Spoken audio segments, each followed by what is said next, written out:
Marvel Legends, X-Men, Chode Build-A-Figure Wave, Chode himself. Let's get it.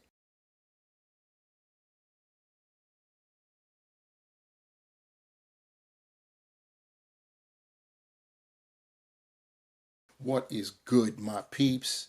It's the Ruckus coming at you with another action figure review. This time it's a Build-A-Figure. This is review number 8 in the series, and that series being the X-Men Chode Build-A-Figure Wave. And what we're here to put together is Chode himself. You see him laid out before you in pieces. We've amassed all of the parts required to build Chode. Chode is an amphibious alien. He is part of the team of Buccaneers / Space Pirates known as the Starjammers. His one of his teammates is also a wave mate. That would be Christopher Summers, aka Corsair, and we'll see Corsair a little bit later. Right now, what we're going to do is go over what came with what in terms of the figures in the wave. There were 7 figures in the wave. Cyclops was one of those figures. He did not include a Build-A-Figure piece, so he's not in this particular. He has contributed nothing to Chode, but who has contributed is Emma Frost, who did have. She came with Chode's right leg. Fang actually came with the head and with Kree, the Chode's pet. That's the little white guy you see down below. Monet St. Croix came with Chode's left leg.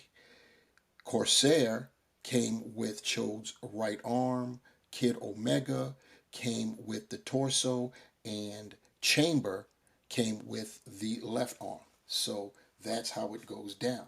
So what we're going to do now is get them together. First thing I'll do is move Kree out of the way because he will not be necessary, or she, or it, whatever, pronouns, I guess.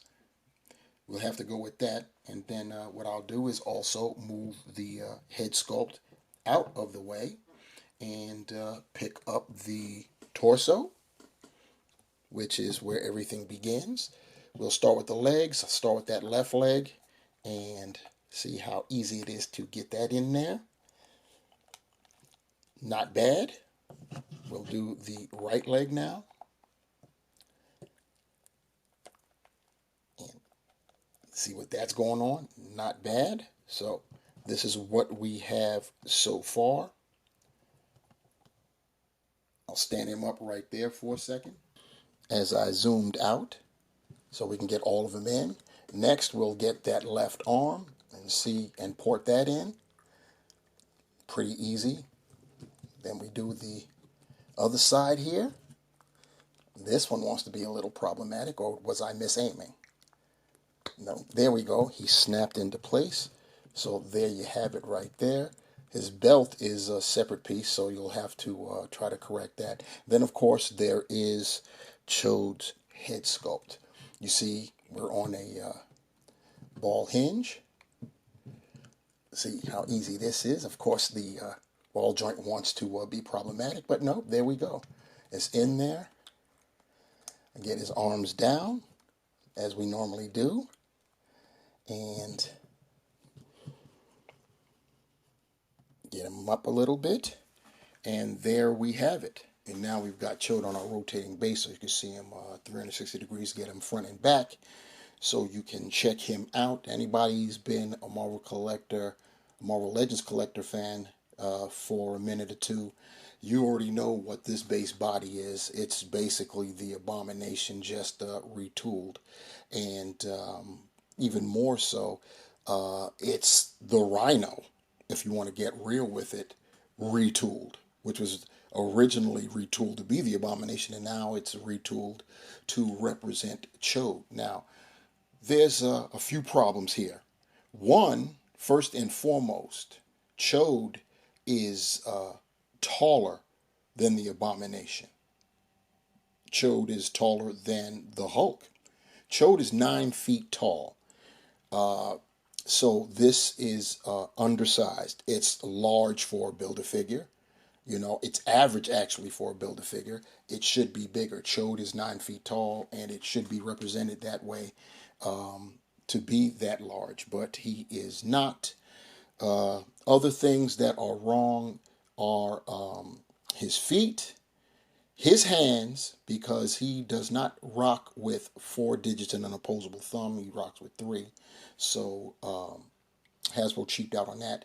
They did retool the forearms to include the fins, and what they didn't do is give us fins on his legs. And he's supposed to have like lines, scales, if you will, on his legs. He does not, as in horizontal scales.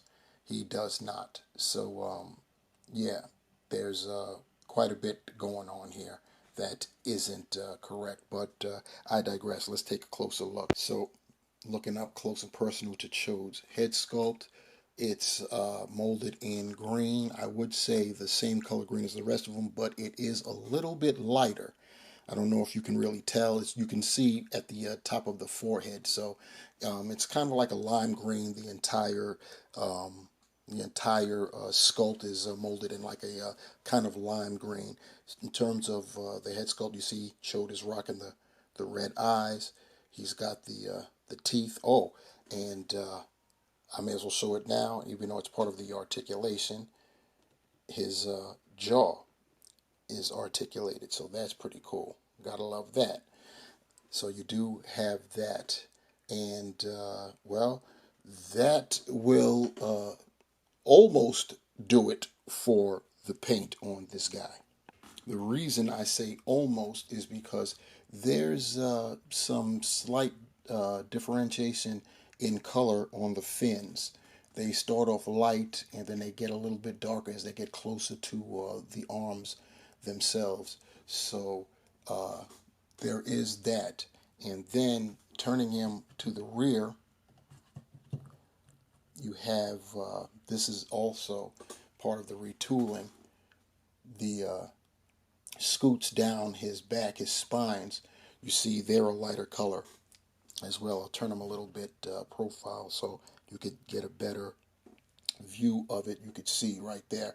And there are some different colors going on at the top. So they did add some kind of paint. You just have to be diligent in looking. So all of this right here at the tops of his shoulders are extra paint, lighter color paint jobs right there. He's got some on the tops of his hands, and the same goes for the tops of his feet as well. So there is that. As far as Chode's articulation is concerned, his head is on that ball peg, so he could look up that far. Looks like his jaw is a little bit loose too, so that's not good. He can look down that far, which is cool. So if you have his head in a certain position, it'll almost force his jaw to stay closed, but you see it wants to open up big time. So yeah, that's not good. He can do a 360, and you do get very, very slight head pivot going on there. His arms, you can get them out about that far, almost 90 degrees, almost a full T-pose. 360 going around. He's got the bicep swivel. It's a big figure, so he's got single jointed pinned elbows. It's an older body mold, so you got that. He's got an ab crunch that clicks forward. You heard that click just one time, so he goes forward that far, and he goes back that far. Oh, the leg wants to come out. Put that leg back in. It just snapped in, so I think I won't have to deal with that again. Cool. He's got a waist swivel. Remember, that belt is separate. I didn't mention that the belt is molded in a red, and the buckle is like a brass type of copper color. So you've got that. In terms of the splits, you can get his legs out that far. He can kick forward like that. It'll turn in a little bit when it does, so you're not going to get a full 90. And it'll go back only that far. because that's where you connected him up. You know, you've got the thigh cut. He's got double jointed knees, and just like with the Rhino and the Abomination, you get that ugly, you know, when you engage the articulation in the knee, that's what you get. That's not a good look at all. Not at all. He's got ankle. He can point his toe forward that far, up that far. He does have ankle pivot, and even he has holes, peg holes at the bottom of his feet. And for some size comparisons, here we have Chode next to the Deluxe Blob. Next, we have the base body by which Chode was built upon. We have got the Rhino. This is the Deluxe Rhino, which of course is just a re-release of the Build-A-Figure. Next, we have whom Chode was really based off of, and you see the similarities. We've got the Abomination. This is the Build-A-Figure version of the Abomination. There's another Abomination's exact same, just different paint apps. The crazy thing is they were both released at the same time. The other Abomination was from the San Diego Comic-Con Raft set. I want to say that was 2015, maybe 2016. It's somewhere around that time. But you can see the inspiration. You see they have the same feet. That's wrong. That's totally wrong. I'll tell you one thing that's definitely similar. Both the Abomination Bath and the Chode Bath only came with these open hands, no fists. In the case of Chode, Chode likes to use firearms. He could have come with some kind of oversized blaster. I'm going to have to find something for him to wear and figure that out. But yeah, it is what it is. But you see the similarities there. One thing that's glaringly different, which is a positive, is Chode, that belt that he has. It has some great unwitting functionality. It actually hides the ugly waist swivel because of how wide this Build-A-Figure is. When you turn the waist, you get a break in the sculpt. I'm going to tilt the Abomination over so maybe you can see what I'm talking about. The sculpt gets broken up right there when you engage the waist swivel, and on Chode, the belt basically hides it. Next, we'll show Chode with his teammate, his fellow teammate from the Starjammers. We've got Christopher Summers, aka Corsair, who also happens to be his wave mate.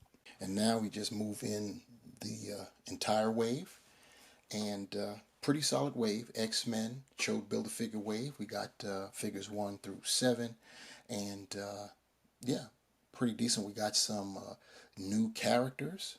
In fact, we got 4, technically 5, if you include the Build-A-Figure, 5 new characters out of a 7-figure wave. So you cannot be mad at that.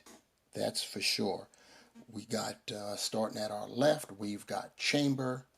We've got the Astonishing Cyclops. Slightly behind him, we have his father, Christopher Summers, a.k.a. Corsair. And behind him, we have Monet St. Croix, a.k.a. M. Then coming to the front of Chode, we have Fang of the Shi'ar Imperial Guard. Next to him, we've got Quentin Quire, otherwise known as Kid Omega. And bringing up the rear, last certainly never least, we have Emma Frost, the White Queen. Pretty solid wave. In terms of my rankings of this wave from worst to first, I'm going to go with Emma Frost because of her very, very, very limited articulation. She's got to hold the record for the most limited articulation ever in Marvel Legends because of the inability to move the arms. Wild thing is, she has the articulation, it's there, it's just hindered by her costume and the nature of it. So she's coming in at 7. 6 would have to 6 goes to Fang because new character, love that, and you know, that could, this costume could be used again for Dakin, Wolverine's son, who's tall enough. It could also be used for Wolverine. I hope not, because this is too tall to represent Wolverine. But it's on the same old kind of buck that we've, I should say, grown accustomed to, but I will say have gotten tired of. So that's why he gets the number 6 spot. Here's where it starts to get rough, because we've got at the number 5 spot, I'm going with Kid Omega. Number 4 is Chamber, and the reason I say it gets rough there is because those two could be interchangeable.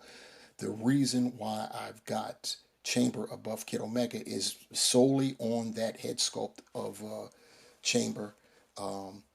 He's got the lower legs that are problematic on Chamber.